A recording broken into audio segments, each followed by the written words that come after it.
Welcome to Locked On's 2023 NFL Mock Draft Special, the most comprehensive mock draft, with local and national experts providing insight and analysis you can't get anywhere else. Don't miss a single pick as we discuss where the future stars of the NFL will call home. Part of the Locked On Podcast Network, your team every day.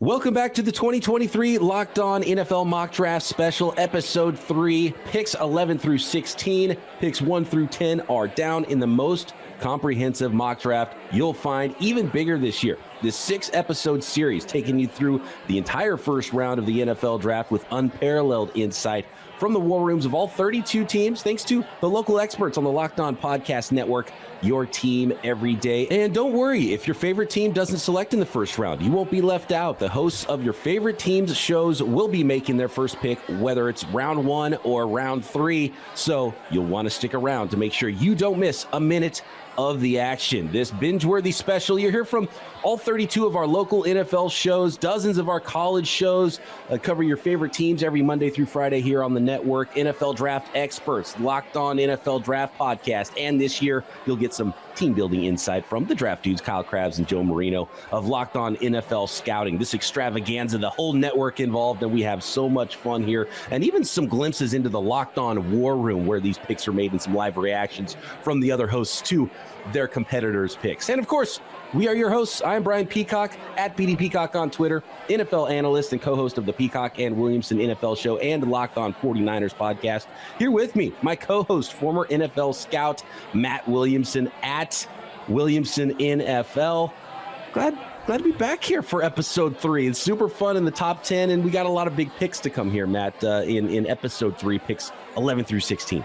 Yeah, this is a blast. I mean, I talk about it every episode, but it always blows me away, the collaborative effort of the entire Locked On NFL network here, and putting this whole thing together is impressive from a lot of different angles, the people behind the scenes in particular. But this is fun. I mean, we got 10 picks in the books. Let's dig in, man. Speaking of the people behind the scenes, great call, adding one more face and one more voice to the anchor desk here with Keith Sanchez, one half of the Locked On NFL Draft Podcast, at the Talent Code on Twitter. Keith, it's been super fun. I can't wait for episode 3 here. Yeah, I'm excited. I'm trying to see if these big guys are going to go off the board, man, or if we're going to stay with the smaller guys. So I'm rooting. I'm thinking maybe 2 to 3 offensive linemen. There's a lot of heavy offensive line teams. So let's see if those guys go off the board. Yeah, I think that's the big story so far here in the first 10 picks. Every offensive lineman available to these teams, a lot of offensive line needy teams coming up, maybe some quarterback needy teams coming up as well. Bryce Young, C.J. Stroud, Anthony Richardson off the board. The other first-round quarterback on most boards, Will Levis, has fallen out of the top 10, is still available. So Will Levis on the board, offensive lineman on the board, still some other really good players. And right now, pick 11 on the clock is Tyler Rowland of Locked On Titans, ready to go here. And I got to imagine it's either quarterback Will Levis or one of those offensive linemen, right, Matt? I would assume so, especially with Jackson Smith-Njigba off the market. He would have been a nice complement to Burks.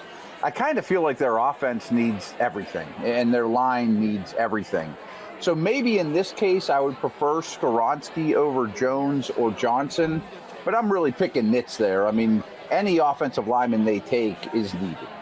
Yeah, I agree. And if the Titans have any plans on getting back to what was successful for them over the past 3 years, right, running the football and protecting the quarterback, they need offensive linemen. And I think it's probably 3 of the 5 positions, 3 of the 5 starters, they need to find replacements. Right. So Skoronski would be a great fit here because he has the positional versatility. I'm trying to figure out where the Titans are in their process. Is it a rebuild? Is it a retool?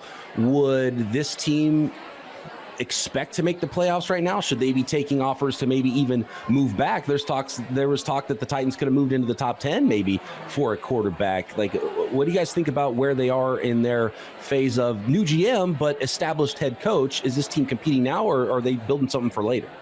I think they should be building for later. I mean, Tannehill's a huge cap hit right now. Derrick Henry's on his last leg. I mean, he's still really good. I mean, it's the last chance you have to get something for him. Like, if Anthony Richardson was on the board here, I think I'd run to the podium if I were the Titans. I just don't like Levis enough. But you're right about Vrabel I hate the word tanking because, tanking really takes place in the front office. And I think Vrabel's too good a coach to probably get a top 3 pick next year. So they're in a tough spot, but I think this is going to be a long year for the Titans.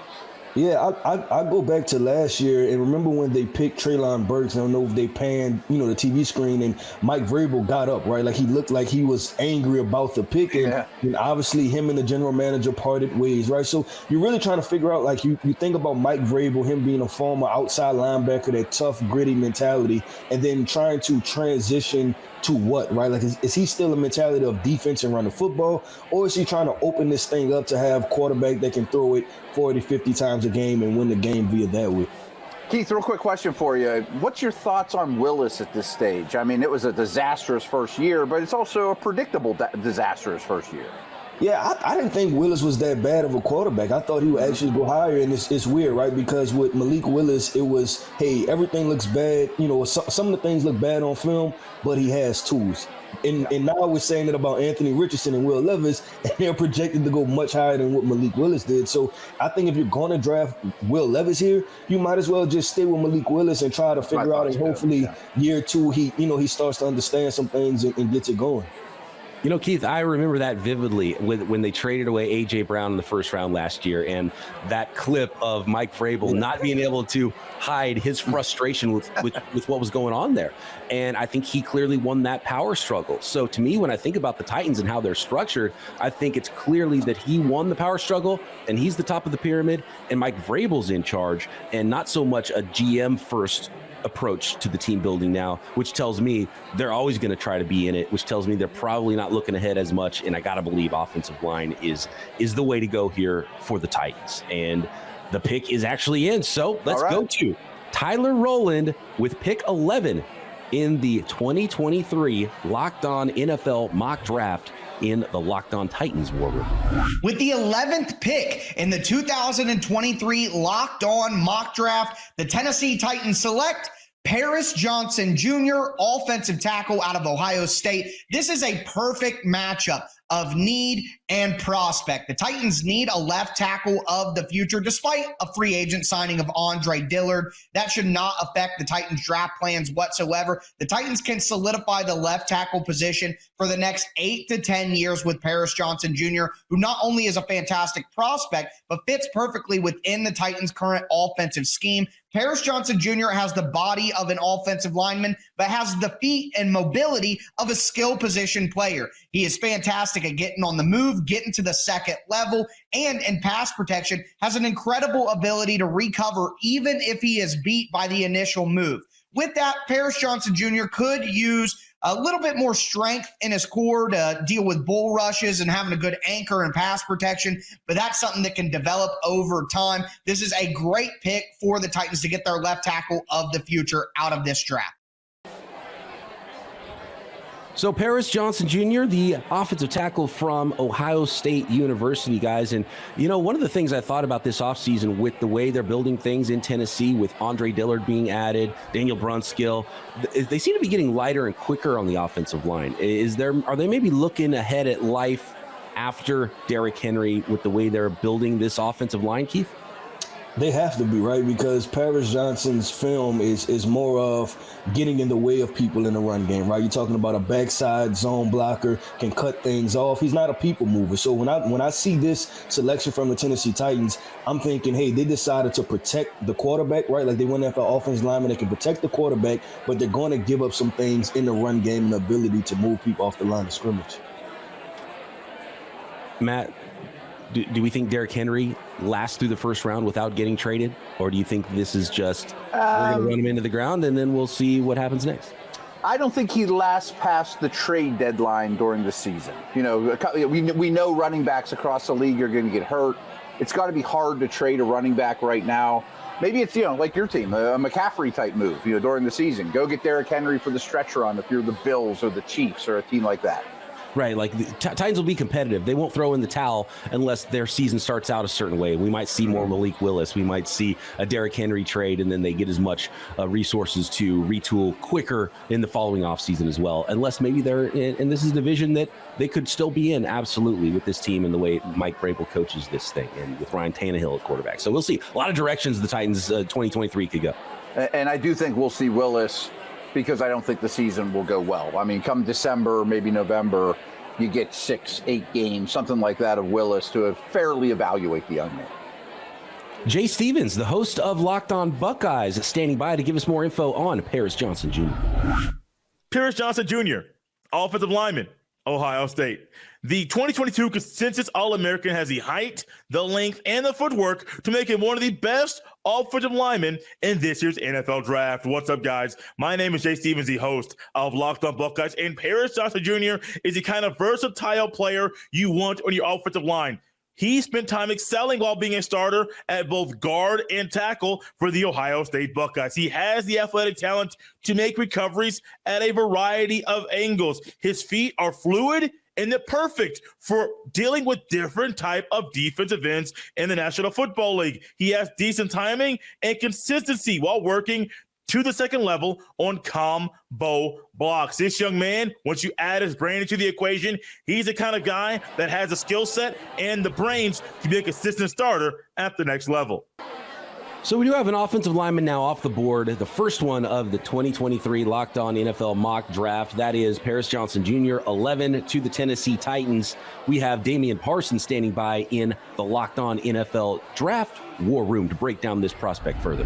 The Tennessee Titans have a need at left tackle, and they fill it with Ohio State's Paris Johnson Jr. When I look at Paris Johnson, you see height, weight, athleticism, an incredible athlete, nimble on his feet, dancing bear, as the experts would say, but he has great arm length as well. This young man has to continue to develop in terms of overall hand technique and adding more power to his game. But with an offense like Tennessee that uses a lot of wide zone rushing angles and blocking schemes, this fits well for him as he continues to grow into his body as a grown man. This young man has the movement skills, the arm length, the athleticism, everything to be a bookend tackle in the NFL. Like I said, some things you got to work on, but I absolutely love this young man's potential, and this is a need for the Tennessee Titans. Keith, I have one more question as it pertains to Paris Johnson, the prospect. And I believe in earlier episodes, you said Broderick Jones was your number one offensive tackle. And I just want to ask again how close those two are for you, and how ready is Paris Johnson to play right now versus what maybe his upside could be? Yeah, it's hard to compare the guys because I think that they're kind of polar opposite players, right, of what they provide in a sense. Like I said, I think Paris, and you use this word for offensive lineman, and I hope I don't put a negative connotation, but he's more finesse, right? Like, this is the guy with the extreme feet. He's light on his feet. He's smooth. He's just your ultimate. Like, if you're drawing up a guy to protect your backside of your quarterback, you draw up somebody with that type of athleticism. So I think more than comparing them is more of an apples and oranges stylistically for what they provide for you as an offensive lineman. All right, we got the 12th pick in the draft, the second selection for the Tennessee Titans up now. Cody Davis standing by there to make that pick for Locked On Texans. One offensive lineman on the board. We've still got a quarterback. The Texans already took a quarterback at number 2 in C.J. Stroud, so they're not going Will Levis at 12. Matt, what are now the needs for the Texans at 12? But which way do you see them going here in this NFL draft with the way the board is stacking up? Yeah, if I had the Texans pick here, I might be shopping it to move down a little bit. And my logic for that is you could take one of these offensive linemen. And Skoronski, as we've talked about often, could pretty much play anywhere on the line, and that would be appealing. But their O-line's not in terrible shape right now. They drafted a guard in the first round, Shaq Mason they traded for, they extended Tunsil. I don't see a skill guy here to build around with Young that's worth the 12th pick. I would probably then lean towards best defensive player available, and the way that they're structured in a Niner-like fashion, maybe that's Miles Murphy. Maybe you take a corner like Porter Jr. to put him opposite Stingley, but I would be fielding offers right now. Keith, do you like anybody up front for the Texans here, especially on the defense? Like, I don't know. You don't always build your team in the exact image of the team you came from, but you got to believe that DeMeco Ryans likes having dudes up front on his defensive line. Yeah, and I think if we're talking about defensive line in particular, a guy that's been fairly underrated or undervalued this entire draft process is Clemson edge defender Myles Murphy. This is a guy we continually talk about, guys like Lucas Van Ness and Tyree Wilson, who we've seen go early in this draft, but Myles Murphy has the proven production as a pass rusher, right? He's a guy that can get from point A to point B consistently. You've seen athletic testing from his pro day. I think with him, it was more of an out of sight, out of a mind type situation, but DeMeco Ryans, he comes from the 49ers, right? They run that 4-3 scheme. I think Myles Murphy is a perfect hand in the ground guy, get after the quarterback. So if they don't address the offensive line, I don't know if I go a skill position here. They might as well try to find a defensive pillar in a guy like Myles Murphy. Keith, it sounds like you're with me and you like Murphy more than Van Ness. I do. Yeah. I mean, with the testing numbers too for Myles Murphy, with running in high 4.5s with his height and weight, and I know there's probably some work to do there, but there's just not that many humans on the planet that are that athletic and can move like he can. And he put up some production as well at Clemson, so that's why I think there's a good chance that a lot of these defensive linemen, you got Nolan Smith running 4.3s coming off the edge. You've got Van Ness, who worked out like crazy and has a ton of power in his pass rush. And Myles Murphy, while they're not perfect prospects, their skill sets are still very hard to find. So won't be shocked as high as any of those guys go. And we'll find out who the Texans select. Real quick, BP, Nolan Smith wouldn't be a bad choice here either. I wouldn't hate it. Yeah. Go get the other team's quarterback. You got your quarterback. If you're not protecting your quarterback or getting a pass catcher or a playmaker to help your quarterback, then go get the other team's quarterback here. So that's what I'm looking at here for the Houston Texans, building this thing at number 12. And I'm getting a message here that the pick is in. Cody Davis ready to make the pick for Locked On Texans at 12. And with the 12th pick of the Locked On NFL mock draft, the Houston Texans select Quentin Johnston, wide receiver from TCU. I'm Cody Davis, one half of Locked On Texans once again. And with our first overall pick, we decided to go with a quarterback, CJ Stroud. And one of the best things you can do to make sure your rookie quarterback is in the best situation as possible is to improve your wide receiving core. And what better way for the Houston Texans to improve their wide receiving core than to go out and draft one of the top wide receivers in this year's draft? Quentin Johnston is a big body wide receiver, so he's definitely going to have a huge impact on improving the Houston Texans' red zone struggles. And not only that, I personally do believe that Quentin Johnston has the capabilities to be this team's number one wide receiver probably as early as training camp. One of the things that stood out to me, guys, with the introductory press conference for DeMeco Ryans was he talked about getting playmakers and guys that are good with the ball in their hands. And when you think about the 49ers, and we just talked so much about offensive line and defensive line and, of course, quarterback, but it's one of the first things DeMeco Ryans brought up was playmakers on offense. And that's the way Cody went here with, and he's not maybe the best run after catch guy. He's not a Deebo Samuel or a Christian McCaffrey or anything like that. But he's a playmaker. He's pretty good after the catch, though, BP. You get him rolling. He's hard to bring down. He gets effort. Yeah, he's a really interesting prospect, Keith. And I think you like him more than most, too, the wide receiver out of TCU. Yeah, I think with Quentin Johnston, right, it's kind of he's guilty of being in the Big 12, right? And all of the misses that came out of the Big 12 when you talk about, Josh Gordon's and you talk about Corey Coleman's and, you talk about Kevin White's, and we could continue, right? And I think everybody's kind of scared to jump on the Quentin Johnston train. And listen, when we're talking about the wide receiver prospect, are there things he needs to improve? Yes, but there's more than enough that I see that I can work with that. If you're talking about betting on the upside of a football player, like Matt said, right? Like he can, like for a 6'2", 200+ pound guy, like his short area quickness, I would border on rare. Like this is a quick twitch guy, and usually you don't see that from long-legged, 6'2+ wide receivers. So the potential is there. I think at very worst, he's a strong number 2, right? And you may have to trade for a number 1 if you feel that type of way. But I think this is a guy that can definitely contribute for our offense. Matt, you like the combination of these receivers they've put together now, and you got Mechie coming back, and reports are that he's 100% healthy now coming into his second offseason. Didn't get a chance at a rookie season, and then you match him with Quentin Johnston. Do you like the way that those weapons are being put together? And of course, Dameon Pierce last year at running back they found as a rookie. Yeah, it's coming together. I mean, it's better than it's been, that's for sure. I mean, it's creeping up to average, you know. I mean, so I mean, that's about as nice as I can say about it. I have mixed feelings about this pick because there's a ton there to work with. He's unlike basically any of the receivers in this draft. If you want a big body guy, you have to probably overpay a little. But I do think it's a little bit of an overpay. I mean, Johnston to me is probably the 22nd best prospect in the draft, not the 12th. But I said it in the first show, I always want to get greedy with receivers for young quarterbacks. And if that means a little overpay, I understand it. And hey, I hope Mechie's in fantastic shape. But I don't know that you can count on Mechie and Robert Woods to be 17-game starters for you, you know? Yeah, I agree. I had this question too for you, Matt. When you think about the rest of this wide receiver class, and you mentioned Quentin Johnston being a big body guy, would that, I guess, kind of make you want to stretch and go after Quentin Johnston because he is one of the probably 3 receivers that's over 6 foot that we talk about in this draft? Yeah, I'm glad. It's funny you brought the other 3 up because I was about to say Mingo and Tillman are probably going to go pretty high too, and people might not realize it. They're day 2 guys.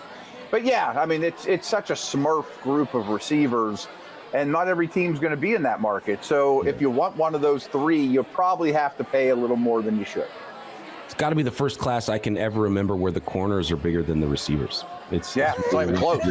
And so many outliers. Teams are going to have to take some of these outliers if they want the best players in the draft. So we've seen a few of those. And that's one of the things here, Matt, and you mentioned it with if you don't want an outlier size-wise, then you have to maybe pay a little bit more for someone like Quentin Johnston, higher than some people think.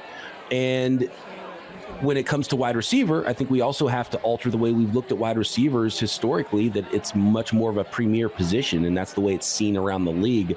You know, you're starting to put it up there with, you know, corners, maybe even past corners and closer to the offensive tackles and the, you know, the defensive linemen of the world with wide receivers because of how much they're getting paid and how much our teams are paying for them and how many teams are trying to go get better playmakers on the outside. Yeah, 100%. I mean, this past free agency class didn't reflect it because it was so poor. But going and shopping on the wide receiver market in free agency is a very expensive aisle in the grocery store that you want to stay out of. So draft them. Right, and if the Texans wanted to go get somebody else's wide receiver 1, they'd have to give up 12 anyway. So yeah, right. And you don't have them for 0 with 5 years cost control, you know, right. Steven Simcox is the host of Locked On Horned Frogs. He's got more insight into Quentin Johnston, wide receiver at Pick 12. Quentin Johnston, wide receiver, TCU. He led the Horned Frogs in receiving yards in all 3 seasons when he was on campus at Fort Worth. Now he's ready to hit the road and get in the NFL. I'm Steven Simcox, the host of Locked On Horned Frogs. When it comes to Quentin, the special thing about him, that great size, he's 6'2", 215 pounds, but it's his ability to make plays after the catch. Had 8.9 yards after the catch last season. They love to run stop routes, curl routes with him, and he could use that big frame and that speed. He's got those long strides with that huge body to get past defenders and make things happen. Also really good at going up and making contested catches. Had over 1,000 yards this past season in Garrett Riley and Sonny Dykes' offense and led TCU to a national championship game appearance. Dealt with a tough ankle injury and fought through that pain in the second half of the season and still made plays. So Quentin Johnston is the pick at pick 12 for the Houston Texans. I want to hear more about the scouting report and the fit for Houston with the wide receiver here from Damian Parson, Keith's better half of the Locked On NFL Draft Podcast. The Houston Texans give C.J. Stroud a big athletic weapon at the wide receiver position with selecting Quentin Johnston, wide receiver out of TCU. He's my wide receiver 1 right now. He has the highest ceiling of all the receivers in this class. Over 40 inches in the vertical. He's a 4.4 guy on tape, maybe a little faster. When you look at what he has in his bag, the ability to attack the ball at the highest point, out jump guys to be able to play above the rim, but he's quick twitch for a big body receiver. And when you think about what he brings in terms of the yards after the catch, it can be special for a 200 plus pound 6'2" type of receiver. So I think he has the potential to be a wide receiver 1 in the NFL offense. CJ Stroud gets another big guy that he's used to throwing to, the back shoulder phase, the body control. Quentin Johnston to the Houston Texans, I like it a lot. All right, so clearly, I mean, Locked On NFL Draft Podcast, Damian and Keith, you guys are pro. You guys are team Quentin Johnston here. Do you see the run after catch translating to the NFL level? And because when you see the size of Quentin Johnston, you think, linear, downfield, sort of a player, but is he a complete wide receiver? Yeah, I think the only question is, right, everybody talks about with him being a big body wide receiver is how many times are you going to play above the rim, right? How many times are you going to go over defenders and basically take the football from them? But, man, the athletic profile checks out. Like, there's sometimes when you get these 40 times back, right, and you're surprised. And I was surprised in another way that I thought this was for sure a 4.4 guy. There's not too many times I've seen people catch him on film. So I'm going to rely on the film and say that, hey, this guy has enough game speed, to make things happen. And like we talked about earlier, the short area quickness, you watch the games against Kansas, right? Just him being in the Big 12, this guy makes defenders miss just on quick screens. He can get up the field vertical and get great run after catch yardage. My only concern with him is the ball skills and the drops more than anything. And I just don't think he plays above the rim as much as somebody with his dimensions should, and some of that's just not his game. He's more of a hit him in stride, get him moving, get that big body rolling and make people miss or run him over, that type of thing. I wish he played bigger and I wish he had a little bit surer hands. Matt, I want to ask you a question just with your experience in NFL scouting. I want to ask you two things. One about A.J. Green comp, and if it's not A.J. Green, who do you have as a comp? Because I think everybody is struggling to pinpoint who this guy will be in the NFL, right? And it's I know we're critiquing, right? And that's what we're supposed to point out the flaws in scouting, but it's like, are we over critiquing, or are we, have we seen this before, or is this something different? Put me on the spot with a comp. It's not AJ Green. I mean, if it was AJ Green, he would have gone the third pick in the draft. I don't think he has that kind of body control, that kind of mismatch capability. I originally thought he's a Mike Evans type, but I think that's a little kind too. Evans is probably going to the Hall of Fame. I think if you worry about him, and this is going to sound mean, it doesn't mean to be, is Chase Claypool. I mean, Claypool was a great tester, get him in space, but doesn't play to his size. So somewhere between a Claypool and an Evans. Well, you definitely scared the people with Chase Claypool. I know. I'm my Steeler background, but I'm pretty happy to have a 32nd pick instead of Chase Claypool right now. All right, we're going to the AFC East next, guys. Pick 13, New York Jets are now on the clock in the 2023 Locked On NFL Mock Draft Special. And after that, we've got the New England Patriots hanging out, waiting to make their pick at 14. This episode is brought to you by FanDuel Sportsbook. Grand slams, no-hitters, double plays, they're all back, and there's no better place to get in on the Major League Baseball action than FanDuel, America's #1 sportsbook. That's because right now, new customers can step up to the plate with a no-sweat first bet up to $1,000. Just go to FanDuel.com/lockedon, sign up, place your first bet, and get up to $1,000 back in bonus bets if that first bet doesn't win. And not only Major League Baseball every day, all summer long, but we've got NBA playoffs, NHL playoffs, and of course, the NFL. I know it's not in NFL season, but NFL futures, who the next MVP, coach of the year, who will win the next Super Bowl, and of course, those tasty NFL draft props at FanDuel Sportsbook. So don't miss out and don't miss your chance to get that no sweat first bet up to $1,000 when you join FanDuel today. Just go to FanDuel.com/lockedon to sign up. FanDuel, official partner of Major League Baseball.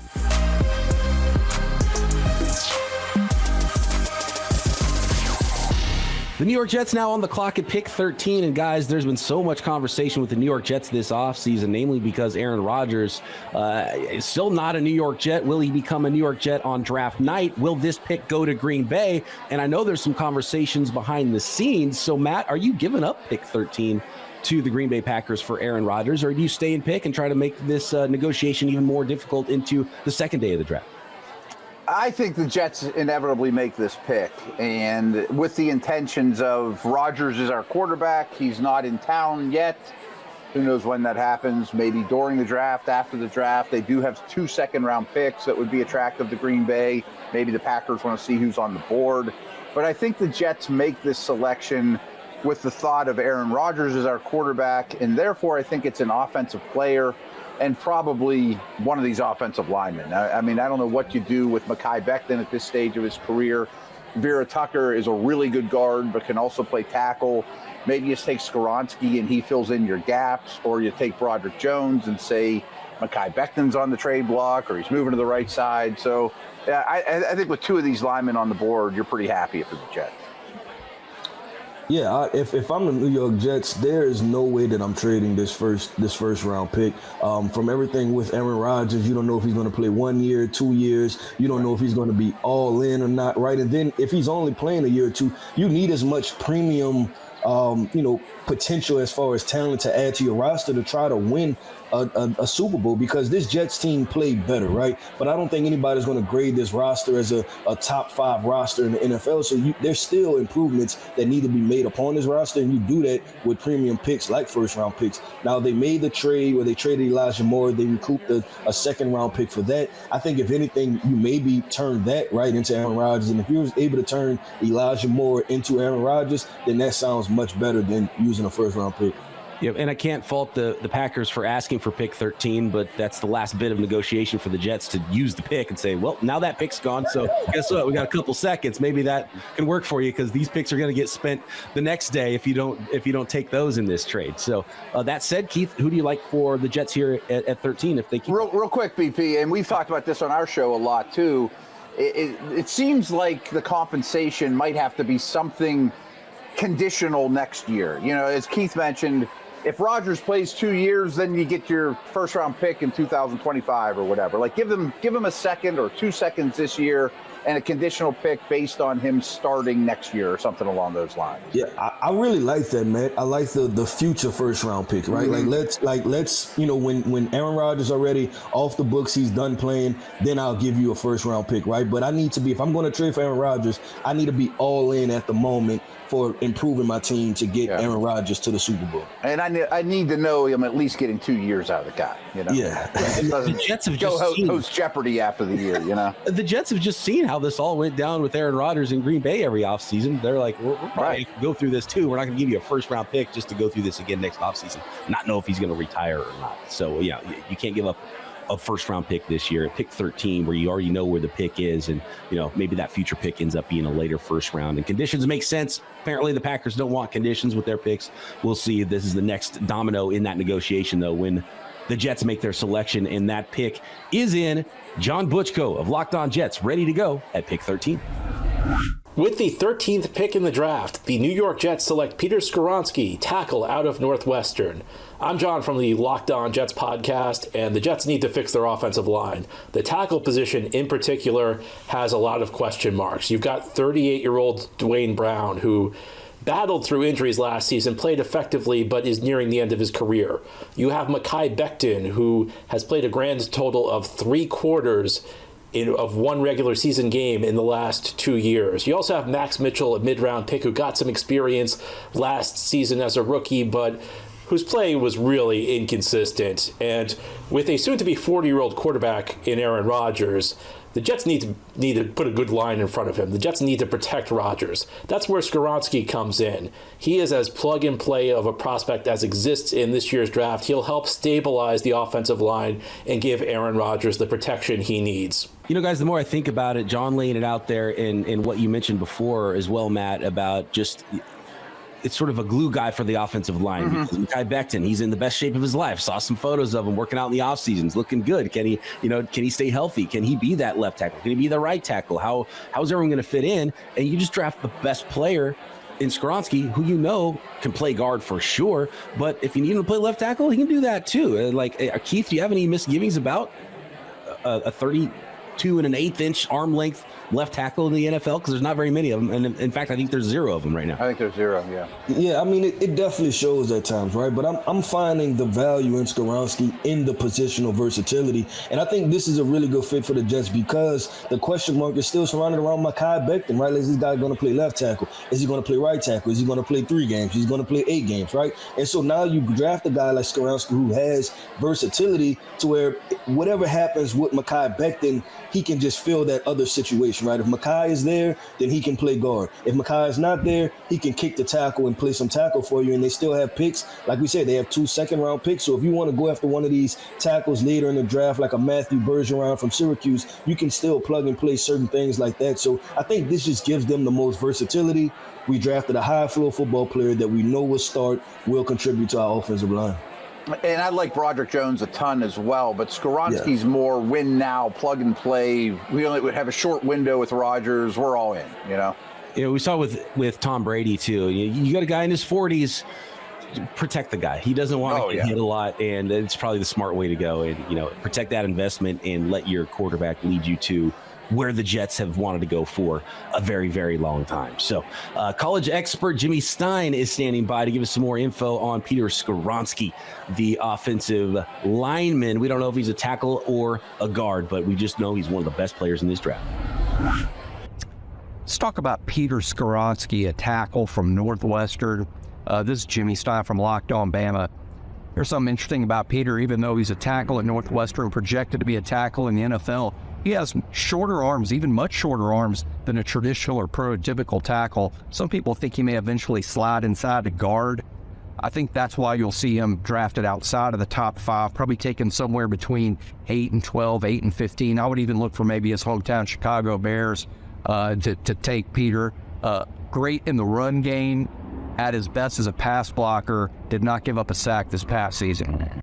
For more information on Peter Skoronski, Northwestern offensive lineman, Damian Parson, with some information on the fit and the player that is the newest New York Jet. The New York Jets add more offensive line help with Peter Skoronski out of Northwestern. Mekhi Becton has been a question mark in terms of his health. We don't know what's going to happen there. But for me, I do have some reservations about this pick because I view Skoronski as a guard. Now, I do say you play him as a tackle, but if your tackle situation is okay, and you could kick him inside at guard. But if you really want to play him at tackle, I have some concerns with the arm length, the ability to handle power and speed to power conversions. He's a guard to me, guys. So for me, I'm not saying I'm out on the pick. I think it fits, especially for the scheme that they want to run the ball, get the play action game going as well. But I do have some reservations about the selection overall. He's a good player, movement skills, technically refined, the best technician in this class. But again, I have some concerns. It's funny, to the layperson that doesn't follow the NFL draft closely and is probably thinking, what are you talking about? This guy must have T-Rex arms, but like 32-inch arms are long for a human being. Someone's probably at home going, well, my arms aren't even close to 32 inches long. We do this with quarterbacks as well, like 9-inch hands. 9-inch hands are big, but for an NFL quarterback, you want them to be even bigger to that. So it's really funny, the small details. It's like you throw out the rest and you just focus so much on this one thing like arm length. But Keith, like this dude can just flat out play. Yeah, and that's what I say, right? You're just drafting a football player that you know is going to contribute. And sometimes that's the best way to go, right? Because these first round picks, 50% hit, 50% don't, right? So sometimes it's all about mitigating risk. And I think this is a low risk football player. You know exactly what you're getting on the film. And sometimes when you watch the film and you say, you know what, this is a clean evaluation and you know exactly what you're getting on film, that's what you want as a talent evaluator. That's what you want as a GM, just to know exactly what you're getting and what you're going to be able to insert into your roster. And Matt, it's funny because you can trust that your offensive lineman is going to take care of the job that they have to do. One of the things that blew me away watching Skoronski play on tape is just his ability to turn defensive linemen. And it's like he's driving a car. He's like, hey, guess what, guys? We're going right. And he just turns their shoulders and opens that gate. And it's like, wow, it's like the technician and how good he is at doing those things. And I would love to see him get a shot at tackle. And I don't know if he's going to in the NFL. Yeah, I think it depends on the landing spot, but how I would handle it in a vacuum is, hey, Peter, you're our left tackle until we find somebody better or you've proved that you can't handle it. And I know this is a really rich comparison, but maybe he's a Zach Martin type convert or, we see a lot of these tackles bump into guard, Brandon Schreff, a guy like that was a guard or a tackle in college and ends up being a Pro Bowler at the next level. So as mentioned, I just think there's so many spots on a line he can help you that I would be shocked if he doesn't have a good career somewhere. Yeah, and that's to my point, Matt, and I'm all with you, right? Like, I don't think that was a far stretch of a comp. I think this is a guy that can be a Pro Bowler as an interior offensive line, and you tell the Dallas Cowboys that they picked Zach Martin too high now, right? You tell the Indianapolis Colts they took Quentin Nelson too high. Like, if you still get drafting Pro Bowlers in the first round, you're doing A-OK as a franchise. I'm Joe Marino. He's Kyle Krabs. We're from the Locked On NFL Scouting Podcast with the Draft Dudes, and we got some picks here as now we're outside of the top 10. We get a little offensive line run. Quentin Johnston goes to the Houston Texans at number 12, the second wide receiver off the board. Kyle, your thoughts on either of these offensive linemen starting to come off or, Quentin Johnston being this early of a pick? Yeah, well, I like the offensive line selections, and I like it for both teams. I am very interested to see how the Titans offensive line ends up shaking out. They have another Ohio State offensive tackle from last year on day 2, and Nicholas Petit-Frere, who stepped in at right tackle for them down the stretch in 2022. Paris Johnson now coming into the fray. They gave Andre Dillard like $9.3 million per season in free agency. So that offensive line and that identity for the Titans was something that you really felt like whittled away down the stretch for Tennessee over the last year or so. And there's a nice infusion of new talent there, but I'm fascinated to see what the combination of best 5 looks like. Is it Dillard at guard? Is it Paris Johnson, who played at guard in 2021 for the Buckeyes? Is he playing inside? What's the pecking order? Is Nicholas Petit-Frere just going to get bumped out? I think the value's good, though. I thought he was the most complete offensive tackle in this class. And then I like the fit for Skoronski with the positional flexibility when you consider what the Jets have and don't have and how Elijah Vera Tucker's moved around. And they kind of have Mekhi Becton, but we don't know how many eggs we want to put in that basket. And we're paying Laken Tomlinson at the other guard spot. So I think positional flexibility for the 2 offensive lineman spots who came off the board first is the name of the game. And it's why I really like both of those picks. I'm a little confused by Quentin Johnston coming off the board so high to the Houston Texans here at number 12. Certainly recognize the need at wide receiver, and I understand the appeal. I mean, Quentin Johnston coming from TCU, probably his best skill is run after the catch. Bobby Slowick, a Kyle Shanahan disciple, coming over to Houston to run this offense. You could see how there's a good fit there, but I just have so many questions about Quentin Johnston, whether it's the build-up speed, where I don't see explosiveness right away. It's more gradual to me. I don't see a big physical receiver in terms of a 6'2" guy that's a consistent ball winner, right? He's a guy that I have questions about his hands. I have questions about his ability to win in traffic and in contested situations. And if I'm drafting a big-bodied receiver, I'd like to have those skills and not really have any questions about it. A big adjustment is heading his way with route running and just a lot more being on his plate in the NFL compared to what he was asked to do at TCU. So there's some exciting physical attributes of Quentin Johnston. I just don't know if he's a complete enough receiver for me to be thinking about this high in the draft. Obviously a big need for Houston. They got their quarterback early. They're starting to try to build around him. I just don't know if this would be the direction I would personally go at wide receiver. Yeah, I mean, we kind of teased when the pick was Stroud that you had an opportunity with later draft capital. I just wonder about the opportunity cost, because you think about what they have in the pass rush room on the other side of the ball, and there's some really good pass rushers that are still left on the board here in the top 15, right? And you ask yourself, okay, would a day 2 wide receiver and potentially a top 15 pass rusher have been a better or more immediate return? Where I think Quentin Johnston is a player who's going to need a little bit of time to develop because of the route running tree at TCU wasn't the most robust. And I agree with you on the physical skill set. There's a lot to like, but I think they're playing the long game with this selection of Quentin Johnston. You're just going to have to play the waiting game and see how it turns out. I want to check in on Peter Bukowski in the Locked On War Room because he's been taking it from all angles. He's been trying to move up in the draft, been thwarted there, trying to get picks for Aaron Rodgers, been thwarted there. And last year, when the Packers refused to draft a wide receiver, we saw Peter Bukowski have a full-on meltdown this year with Aaron Rodgers still on the roster and the Jets not trading for him with pick 13. Peter, kind of in that same spiral over there in the Locked On War Room. Wait.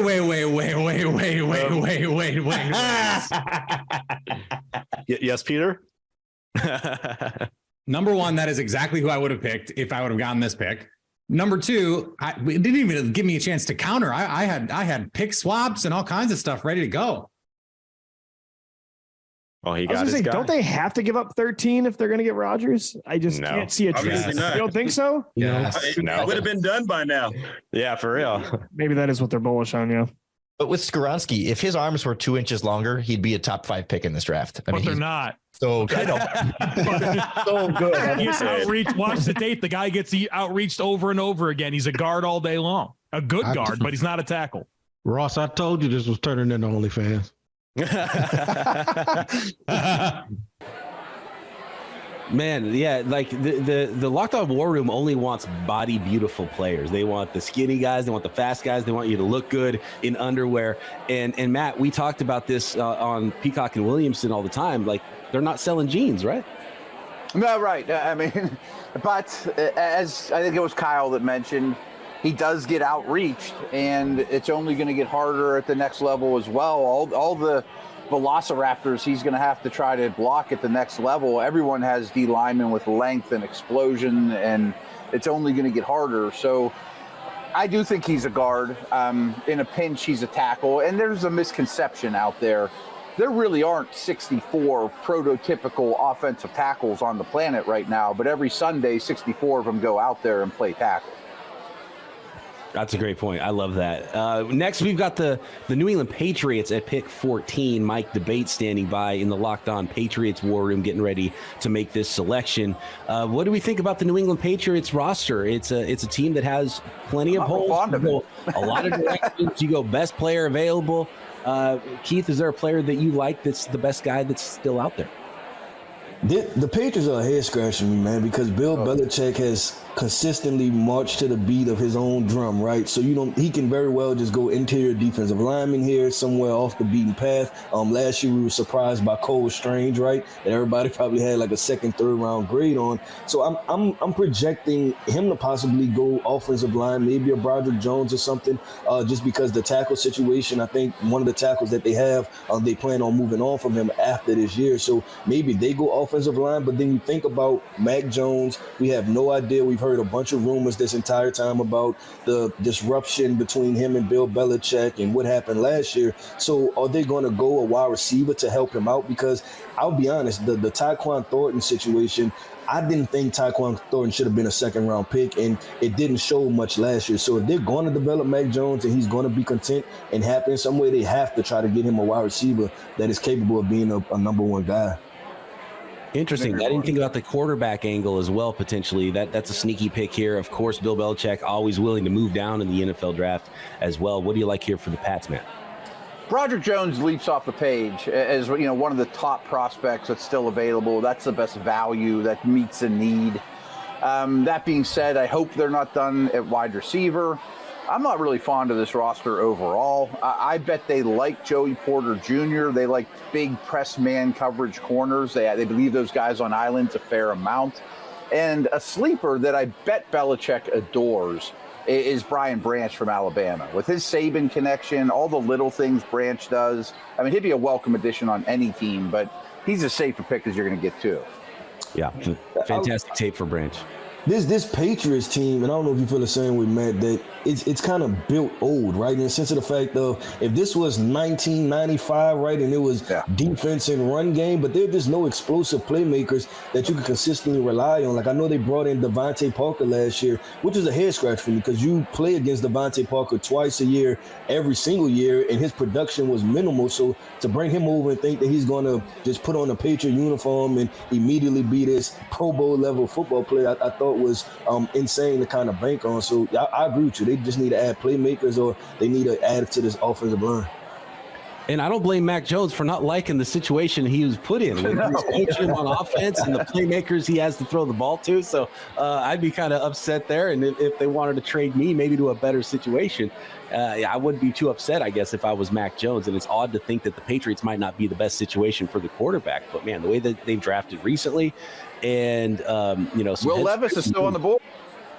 I wouldn't hate it here for the Pats to go Will Levis. If they truly are done with Mac Jones, then there's tons of trade opportunities for Mac Jones as well upcoming. That might scare me because I view Will Levis as a analysis by paralysis, or however you go. Right? I just think he overthinks stuff, and then you put him in his Patriots offense that's based off of thinking. Like it can get scary. It can get real scary. Well, let's find out who the pick is at 14. Mike Debate ready to go, the host of Locked On Patriots, with the selection at 14 in the 2023 Locked On NFL Mock Draft. With the 14th pick in the 2023 NFL Draft, the New England Patriots selected Georgia tackle Broderick Jones, and he fills a huge void for the New England Patriots at the tackle position. A little bit of an interesting fit for New England. Typically, the Patriots like their linemen a little bit more seasoned. Don't forget, the Georgia Bulldog only has 19 games worth of experience at the position. However, there is tremendous physical upside and athleticism that could make him a future All-Pro at the position. Great size, measuring in at just over 6'4", 310 pounds, posting a 1.97 second 10-yard split at the combine to block on the move or in space. It solidifies their ability to be able to block for whoever is playing quarterback. Skill position players are unquestionably going to get the headlines, but games are won in the trenches, and it's not going to matter who's throwing passes or who's catching them if the quarterback is not getting the protection they need. That quarterback will get that protection with Broderick Jones anchoring that offensive line. For more on the New England Patriots, please be sure to stay locked into the Locked On Patriots podcast, proud part of the Locked On Podcast Network, your team every day. All right, Broderick Jones. So the offensive lineman flying off the board here in episode 3 of the mock draft. Broderick Jones out of Georgia to the New England Patriots. I love the pick. I really like the player a lot. I like the upside there and the potential of what Broderick Jones could be, both as a run blocker and a pass blocker, and just his athletic ability. And if you like long arms, he's got those too. And I also am starting to see a point in the draft, guys, and correct me if I'm wrong, there's probably 15 to 18, quote unquote clean first round prospects in this draft. And at some point, I think these teams in this area are going to have to start throwing need out the window and just going with the best player available, because there might be a drop off in talent when you get to the end of the second round or the end of the first round. Oh, I 100% agree. I don't think it's a loaded blue chip group or a loaded surefire first round pick any year they come out group, and that crop is drying up pretty quickly. So maybe teams will want to trade up to get what's left of that group. Who knows? Yeah, or if you're that team, right, you want to trade out. You're like, I could find the same type of player at pick 17 or 18. I could find it at pick 35, right? So maybe I can trade back just a little bit, maybe recoup a draft pick for the 2024 draft, maybe a second or third rounder, for that draft. BP knows I do this all the time. I always bring it back to the Steelers. He always brings it back to the Niners. But the Steelers pick 17 and they pick 32. And I tell Steeler fans all the time, they're kind of the same pick. Yeah. They're all like you can because you think about the corner, you can get Deonte Banks at 17, you get Deonte Banks at pick 32. Right. I mean, they're not much different. That's really interesting. Yeah. And then some teams might say they might have 17 guys with that grade. Some teams might have 15 guys with that grade. So there's trade possibilities right in that little area too, depending on which draft analyst you listen to and depending on how all 32 draft boards are put together. Really quick on Broderick Jones, Keith, you like him a lot. I know. What if he does reach his ultimate upside? Like, how good is that? How good could he be? I think this is a potential Pro Bowl guy, and I like him in this scheme because I think about the Patriots historically, right? And they've always been a pretty good screen team, right? Like they can throw screens, especially when they had Tom Brady. You think about a really good athlete, putting him in space. I think this is one of those guys that will have one of those highlight, because we don't put offensive linemen on highlights, right? But he's one of those guys that can block 20, 30 yards down the field, get down there comfortably, and play some really good blocks. So I think his ceiling is a Pro Bowl guy, like a multiple Pro Bowl guy, and I think he fits really well in this offense. I love how he blocks on the move. I love him in the run game. He has all kinds of potential in the pass game. What's crazy is Georgia listed him at 6'4", and he came in the combine taller than what he was in the program. I was like, that never happens. That never happens. You always take off an inch and a half, right? Right, and he added over an inch. And he does have one really bad habit that people should pay attention to, and he needs to fix, is when he's in protection, he drops his head a lot and takes his eyes off the target. But that's correctable. Yeah. Excited for Broderick Jones in the NFL. I'm sure Clint Shamblin is as well. He's the host of Locked On Bulldogs to tell us more about Jones, the former Georgia tackle. This is Clint from Locked On Bulldogs, part of Locked On Podcast Network, and we are talking Broderick Jones, offensive tackle prospect out of University of Georgia. And what more is to say other than this guy should be a top 20 pick? He is a linchpin type tackle of any offensive line that you need. Where this guy gets on a team that is power run, he can do that very well. He is tall, he is big, he is strong. But what's incredible about him is his finesse in the pass game. The guy does not give up sacks. At his time in Georgia, he was the paramount piece of an offensive line that kept Stetson Bennett clean in a pocket. He was a captain. He was the type of guy that you just love having. All the intangibles with every bit of freakish athleticism, fast 40 time. Go check out the combine, which means this guy can haul on screens, on run plays. He is strong, and Georgia has had its run of offensive tackles who are coming out into the league and making cases for cornerstone players on their teams. Ridiculous amount of talent coming out of Georgia right now into the NFL. And more on Broderick Jones, I said the better half earlier, and I think that was wrong, Keith. We had the better half here, clearly, at the anchor desk. Plus, I didn't have to talk to him face to face. We got Damian Parson, though, hanging out, and to give us more information on Broderick Jones in the Locked On NFL Draft War. Bill Belichick loves to run the football. Power football is the name of the game for that New England Patriots offense. Adding a Broderick Jones at the offensive tackle position, a guy that can play left tackle because he's a natural left tackle, and kick Trenton Brown over to right tackle and just continue to improve this offensive line and the physicality that it plays with the run game from Mac Jones and the play action pass. When you look at Broderick Jones, he's my OT1. I think he has an extremely high season. Reminds me of Ike Ekwonu that was selected last year by the Carolina Panthers. Arm length, power, athleticism, physicality. He just plays with a hunter's mentality. And when you pull him off the line and he's a lead blocker in screens on the perimeter or toss sweeps on the perimeter, he hunts down those second and third level defenders. So I really love him as a prospect, and I think this is a really good fit for the New England Patriots. We've got a ton more to go here on the 2023 Locked On NFL Mock Draft. Peter Bukowski and the Green Bay Packers are on the clock next at pick number 15, and he was trying hard to move up earlier. I'm getting word that there's some trade conversations happening now with him as well, maybe trying to move down in this draft. A few teams at the end of round one that might be willing to come up here. The Jaguars are a team that have been talking with them. A few other hosts have been talking about moving up to pick 15, maybe to get one of the last of those clean first round grades on their board. So we'll find out next what's happening with pick 15 and the Green Bay Packers.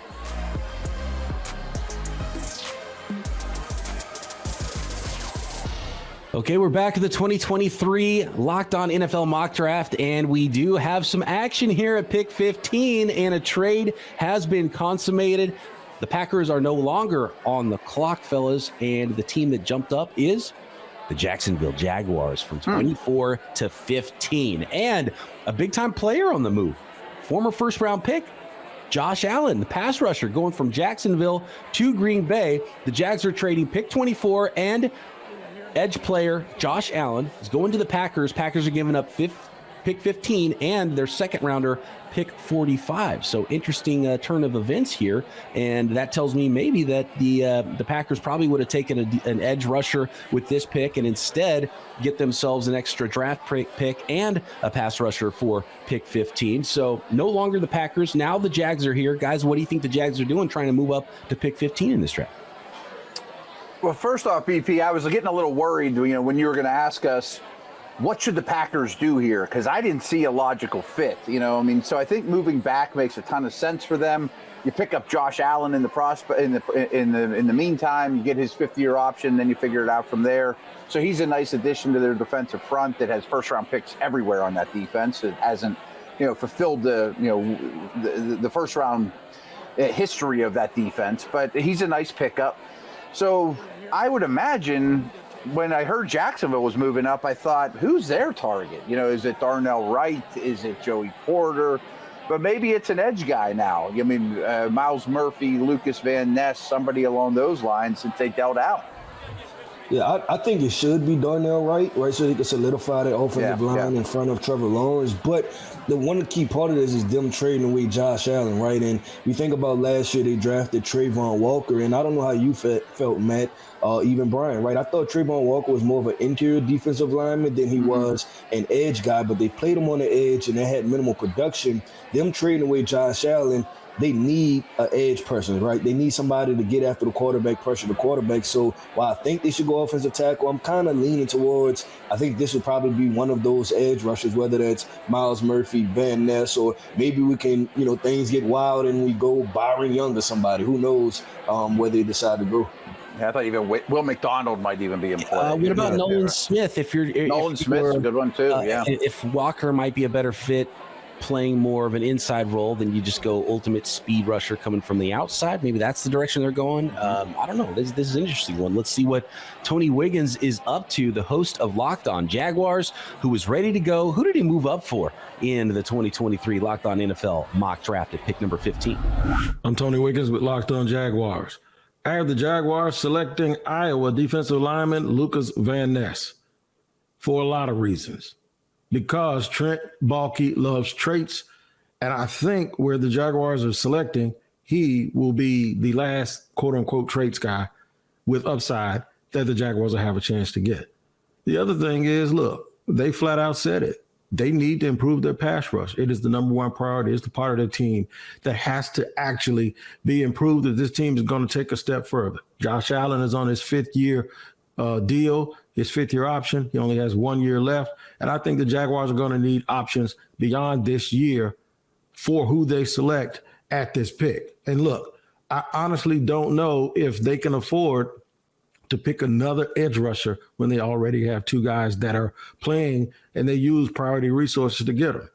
But I do think it's so important to get guys off the field. I think it's so important with all of these quarterbacks in the AFC that the Jaguars take full advantage of the fact that if Lucas Van Ness is there when they have the selection, that's who they need to pick in order to have as many pass rushers as possible. Give you a little bit of flexibility like Trayvon, where he can slide inside also. And I think that's who will be the pick if it falls this way. Lucas Van Ness, defensive lineman out of Iowa. So certainly Lucas Van Ness is a player that I could see going pick 15 in the draft in this range in the NFL draft, could even go higher in the top 10, and does have a lot of traits. And as someone who covered Trent Baalke with the 49ers, I know he loves traits. I know he loves arm length, and I know he loves power rushers. But my big question here, guys, is he too similar to Trayvon Walker?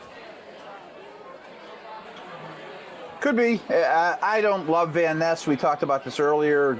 Both Tony and I prefer Myles Murphy. I do think, Tony made a good point, though, that you could push him inside with Walker, and that gives you a lot of length, physicality against, slower-footed, heavier guards, especially on passing downs. And, they basically buy 4 years from turning Allen into Van Ness contractual.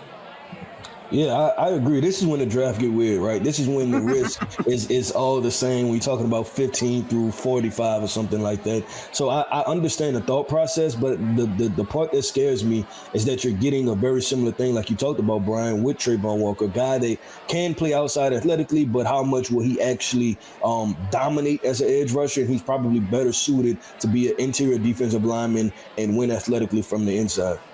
Yeah, who's going to turn the corner on that defense coming off the edge would be my question. Yeah. With the Jacksonville Jaguars, if they added Van Ness to that group. Locked On Hawkeyes has a lot of good information. Watched Lucas Van Ness for a long time there at the University of Iowa. Lucas Van Ness, defensive line out of the University of Iowa. He departs after his redshirt sophomore year as he is a potential first rounder in the NFL draft. I'm Trent Condon with the Locked On Hawkeyes podcast, watching the short career of Van Ness at the University of Iowa, an impactful player. Right away when he stepped on the field as a redshirt freshman, he made plays all over the place.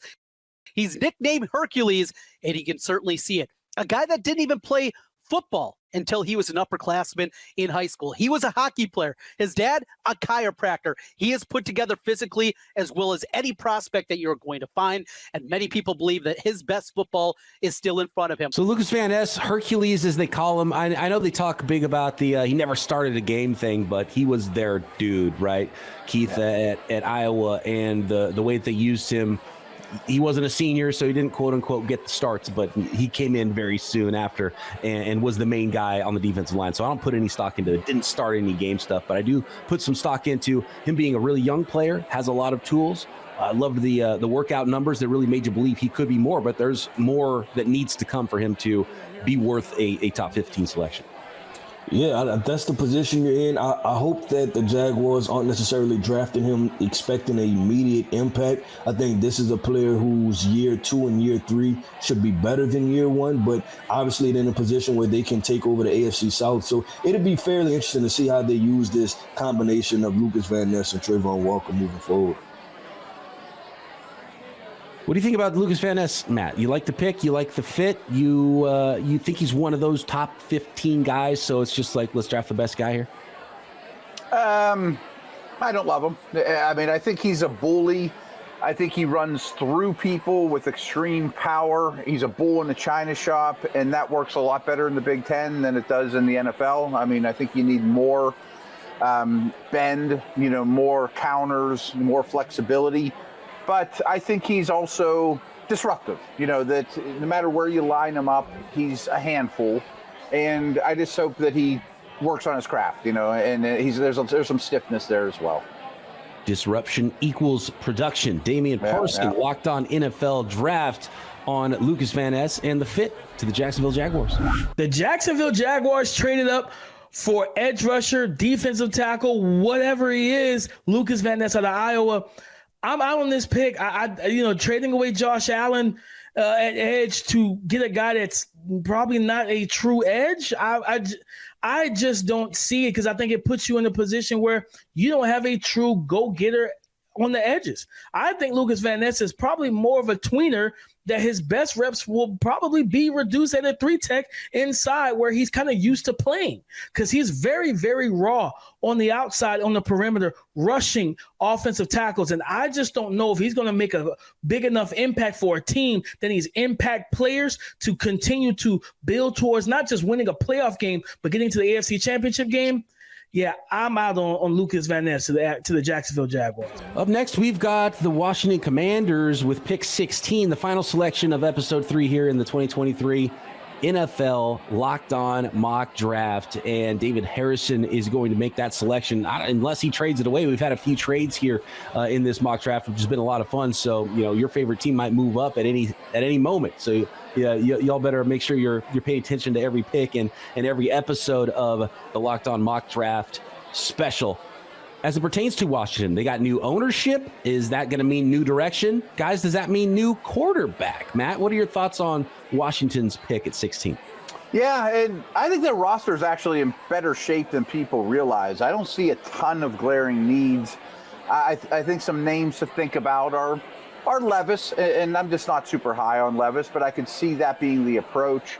How about Bijan here? With all respect to Robinson and Gibson, he'd be a massive upgrade and would be very Sam Howell friendly or next year's quarterback friendly. I could see Osiris Torrance, just coming in and really completing their O-line. Maybe Wright at right tackle or even bump him into guard until he's ready to move the right tackle. So there's a lot of options, maybe even the first tight end off the board. Logan Thomas is really up in age. And I think Joey Porter Jr. should be in play here as well. Yeah, tight end run could start any time. Yeah, it's a really good tight end class. Is there one prospect that stands above the rest for you here, Keith? Man, this is tough. Like Matt said, this is a pretty decent roster. I like the Bijan pick though, and I like the Bijan because this is where the fall off for the running back value per positional value kind of conversation gets weird because I don't know if I'm selecting any other player. And feel good about selecting him over Bijan Robinson at this point because he's probably one of 3 or 4 blue chip prospects that I have in this draft, and we're at pick number 16. So, you're talking about a good value. You're talking about, like Matt said, quarterback friendly, hand the football off. You have 2 wide receivers in Terry McLaurin, Josh Dotson. Maybe you can go tight end, but I think in this tight end class, you can also find a similar caliber player in the second round. And I think the same thing with corners. So I would go Bijan Robinson. If not, I try to trade out of this pick and get down maybe to 25 or 26, somewhere around there, and possibly pick up an interior offensive lineman or maybe a corner.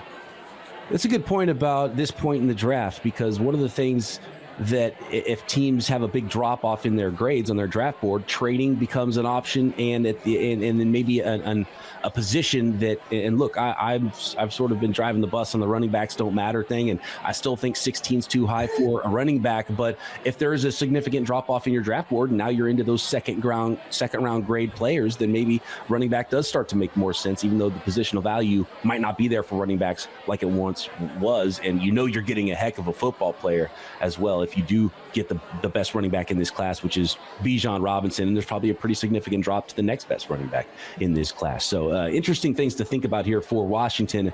And David Harrison, who's ready with the pick at number 16 in the 2023 Locked On NFL mock draft.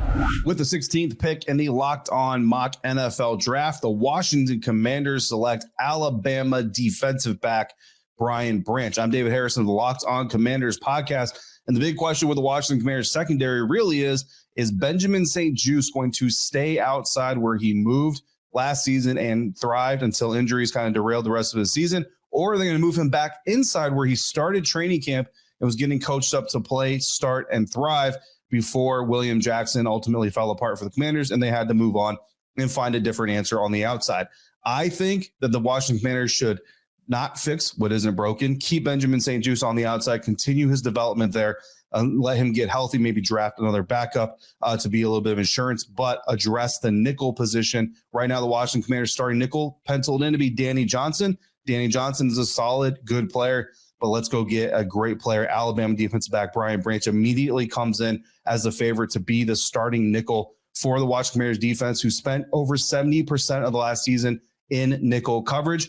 And in a pinch, whether it be from injury, performance, what have you, he can play free safety as well. For more on this, the NFL draft, and everything Washington Commanders, check me out 5 days a week on the Locked On Commanders podcast, part of the Locked On Podcast Network, your team every day. I love this pick for the Washington Commanders, Brian Branch. The more I watch him, the more I love him. And it's funny because you go through the draft process, and Keith, I don't know what it's like for you to build your board and how you like players. You watch all the tape through all the college season and past seasons, and you say, Brian Branch, one of the best players in this draft. And then maybe some other things happen, the combine happens, and he doesn't run amazing. He's not the biggest guy, so it's hard to say, oh, he's a freak of nature, is going to be a top 10 pick. And then you go again back to the tape and you're like, oh yeah, that's right, he's one of the best players in this draft because he doesn't miss tackles. He's everywhere. You watch Alabama's defense, and number 14 shows up time and time again.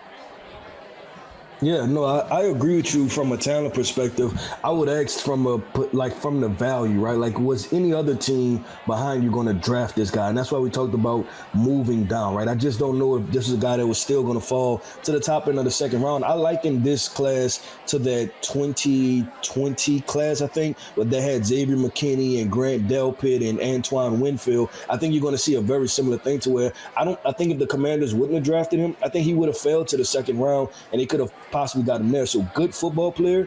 I just think as far as value, this was kind of a bit of a reach because this is the one thing I question. We want our defensive backs to be so versatile, but the one question mark I did have about Brian Branch was his ability to play man-to-man, understand his technique, don't get stemmed by wide receivers and slot wide receivers. So that's the only question mark I have about him, but I do like Brian Branch and think he's a good football player. Matt, is he a nickel corner? Can you project him to safety? Is he an every down player? And does it matter with how much sub that teams are playing in the NFL? Yeah, I'd mentioned Porter as a possibility, but I thought David had some really good points about the St-Juste angle. St-Juste should be better on the outside. They need a slot more than they need an outside. So I get it. Then I thought David, laid this out pretty well. I think I said earlier in the episode that anyone that takes Brian Branch, I'm not going to criticize him. He's a welcome addition to any defense, any secondary, as a slot, as a deep safety, quarterback of the defense, Saban's favorite guy, has a lot of Minka to his game. So I think it's a very safe pick. I think it's a leadoff double. Jimmy Stein, once again, standing by, Locked On Bama host, to give us some insight on Brian Branch out of Alabama. Let's talk about Brian Branch. It's a nickel corner from Alabama. Brian is very, very good friends with Will Anderson, and I'm sure they would like to play with each other, but both will be drafted maybe in the first rounds, and that's very unlikely. This is Jimmy Stein from Locked On Bama to talk about Brian. What makes Branch such a spectacular NFL prospect is He checks every box as a defensive back. He's good in coverage. He's very good against the run. He's a good blitzer. He's a good zone defensive back. He can even play man coverage on outside wide receivers. This is a real talented kid. He's an excellent tackler. He may have been the best tackler on Alabama's defense. To Damian Parson, we go checking in from Locked On NFL Draft. And Keith, I'm sensing a little bit of some groupthink maybe between the two of you guys. You seem to like and dislike a lot of the same prospects. So I'm interested to hear what Damian Parson has to say about Brian Branch to Washington at 16. Solid pick, but I mean, is safety a need? You have Derrick Forrest and Cam Curl. I don't foresee this as a pick that's a necessary move for this team where they need cornerback help. With the top corners, some of the top corners still available, Joey Porter Jr. and Julius Brents and so forth and so on, still on the board to select Brian Branch, who I really like, but he's a nickel. He's a nickel, strong safety-esque type of player, and I just don't see the need to draft him here. So I'm out on adding him to this defense where you really need an outside corner, a true potential to become a CB1 for your defense. Yeah, I just don't understand the pick. I had a feeling there that Damian was going to agree with you, Keith. I sensed it that you guys weren't super big on Brian Branch here. That's Locked On NFL Draft Podcast, man. We just have those discussions. Some of them we agree, some of them we disagree. So I'm sure later on in the draft you'll probably hear to where me and Damian Parsons, we don't agree on everything. So we've been talking a lot about a former Steeler great son that is maybe someone that could go in this area of the NFL draft, and the Pittsburgh Steelers are the team that's up next in this draft. So Matt, we're going to have some fun tomorrow talking about more Steelers and more draft picks here as we get to the second half of the Locked On NFL Draft mock draft special. Actually, we're beyond halfway now because thanks to the Miami Dolphins, there's only 31 first-round picks this year. But we will get to the Dolphins' first pick. We'll get to all the teams' picks that did not have first-round selections in this mock draft as well next time. But before we wrap up this episode 3, let's check in with the draft dudes for their thoughts on all the recent picks. So we've got about half of the first round done here, and I'll tell you what really stands out to me is this trade that just came through, the Jaguars moving up 9 spots, 24-15, to draft Lucas Van Ness, the edge out of Iowa. Meanwhile, the Green Bay Packers acquire Josh Allen, the edge rusher from the Jacksonville Jaguars. The edge rusher, Josh. The edge rusher from the Jaguars is now a Green Bay Packer. I really like this for the Packers. Yeah, me too. To get a player like that I think is a really good scheme fit for what they like to do. Rashawn Gary coming back from injury, and I think this adds to that. It gives them a nice hedge there for, you just never know how guys come back and how they bounce back. But Josh Allen, I think, is an extremely versatile front seven player that they can really use to boost that edge rush and give them an overall playmaker for that defense. And they still are picking in the first round, just 9 spots later. And meanwhile, Jacksonville comes up for Lucas Van Ness, and I don't know if that's a great trade-off. Maybe you didn't want to pay Josh Allen. Trent Baalke's running the show over there. Come on now. Well, they just drafted number 1 overall last year. From that perspective, but did we get better? I don't think we did. I think you financially reset the deck on some spending when you are wanting to spend around Trevor Lawrence. So I get it. I'm not advocating, because I don't think you got better at that position. But I'll echo your sentiments real quick before I talk about the biggest thing for me in the first half of this first round. For the fact that the Green Bay Packers, this frees up Preston Smith to play inside a little bit more frequently. You think about Josh Allen and the versatility and how the Packers really got a lot of run out of Zadarius Smith when he was at his peak there. That's a really exciting development for the Packers. But the biggest move for me in the first half of the first round is the move that hasn't been made. Quarterback Will Levis is still on the board, and we're wondering when this slide is going to stop. Now, you have a couple teams in the next probably 8 picks that you could maybe justify looking at. The Detroit Lions passed over quarterback the first time around, and they've got Jared Goff on a big contract.